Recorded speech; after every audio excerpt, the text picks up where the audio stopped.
What's up, everyone? Welcome. Professor Leis here. In this video, I want to provide y'all with a little bit of a tour of our Canvas page. I understand that some of us may not be quite as familiar with Canvas as others, and so I want to highlight some of the key features just so we know our basic way around.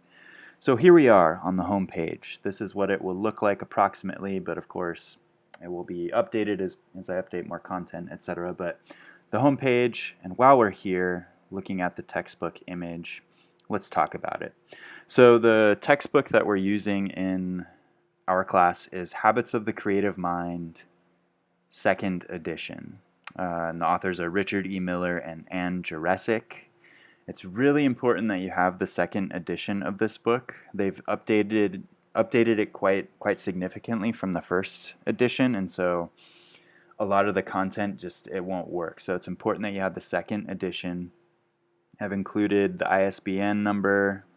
I've also included links so that you can either purchase or rent the book. So we have the link to the Cypress College bookstore, link to the page for Habits of the Creative Mind 2nd edition at chegg.com, and then the link at the publisher's website directly.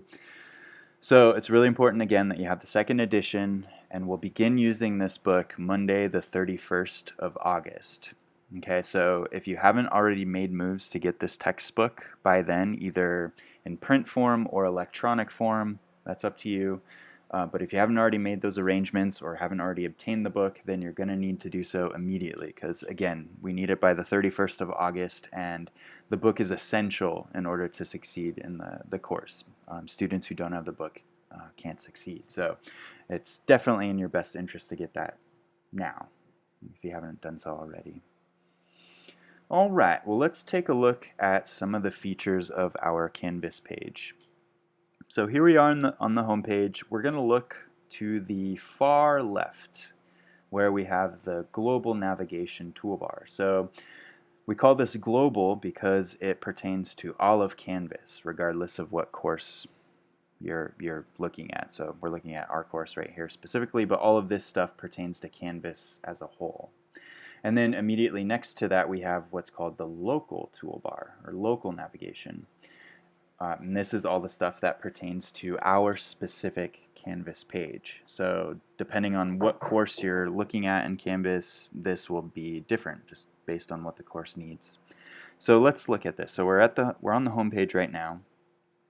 We have modules, we have assignments, we have discussions, grades, syllabus, Cypress College library resources. I'm not really sure why it's hyphenated like that, but it is what it is. So let's take a look at modules.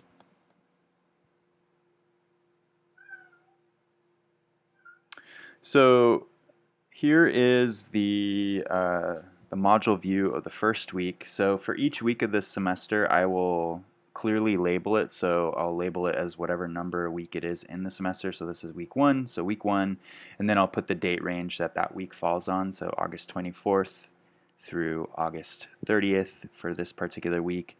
Now normally the weeks will be organized into 2 sections, but because there's some things that we need to complete by the end of the first day, I've organized the first week into 3.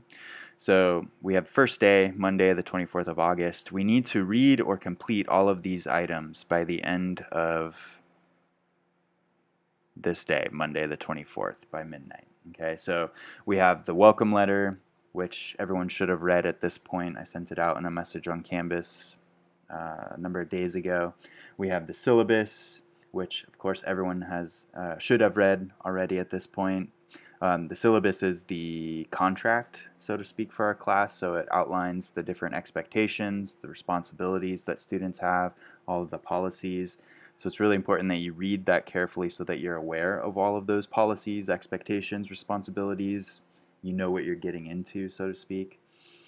We have the grade and project breakdown. This explains how our course will be graded and how the different projects are broken up. We have another announcement for Habits of the Creative Mind. So again, make sure that we have that book by the 31st of August. And then we have our first discussion post. So all of these things are included in the first day. Normally what a week will look like, it'll be organized into 2 sections. It'll say Monday through Wednesday, and then it'll say Thursday through Sunday. Okay, so let's take a look at the discussion post. So here we are, our first discussion post. So each discussion post will have its own prompt that you will read through carefully. The prompt, of course, outlines what the post should involve, or what we're trying to do in that particular post. So it's important that you read through that carefully and that you make sure that you compose your response in accordance with the prompt. You're addressing all the concerns. So for this one, we're just introducing ourselves to the class, but there's some specific information I would like everyone to include in their introductions.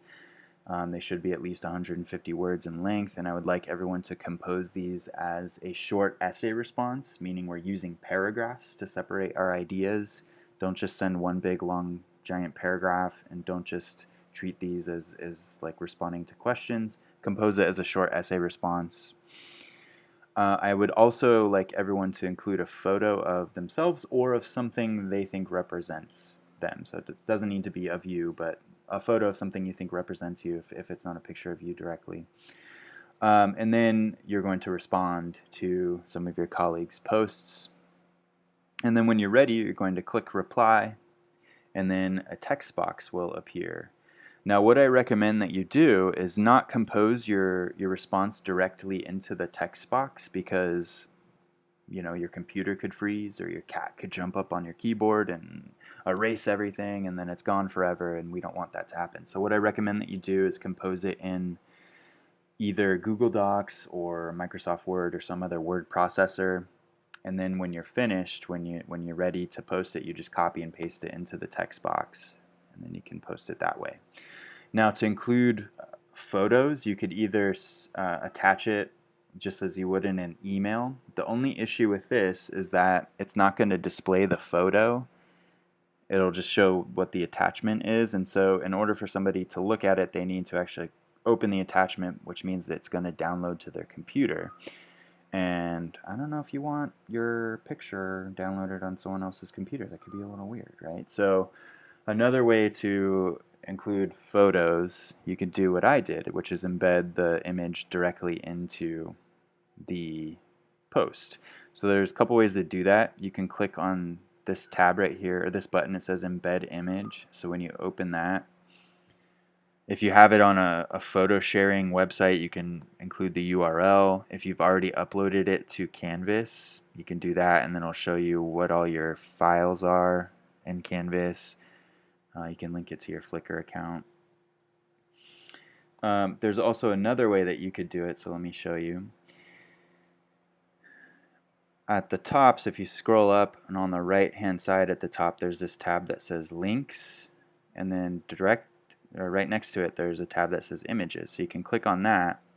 Now what will happen is I'm in student view right now, which means that the functionality is quite limited because I'm looking at it as though I were a student, but when you click on this, some stuff should appear where you actually have the option of uploading a file from your computer, and then you can include it that way. So that's what I'm going to recommend that you do, because then you can, it'll be inside your post, and then you can resize it. You can make it bigger or smaller, or move it around however you want to include it. So, and then when you're ready, you're going to go ahead and click post reply, and boom, it'll post it. So I'm test student right now, but alright, y'all. Well, that's all I need to cover, I think, in this first video. If you have any questions, you can email me at cleis@cypresscollege.edu, or you can send me a message on Canvas.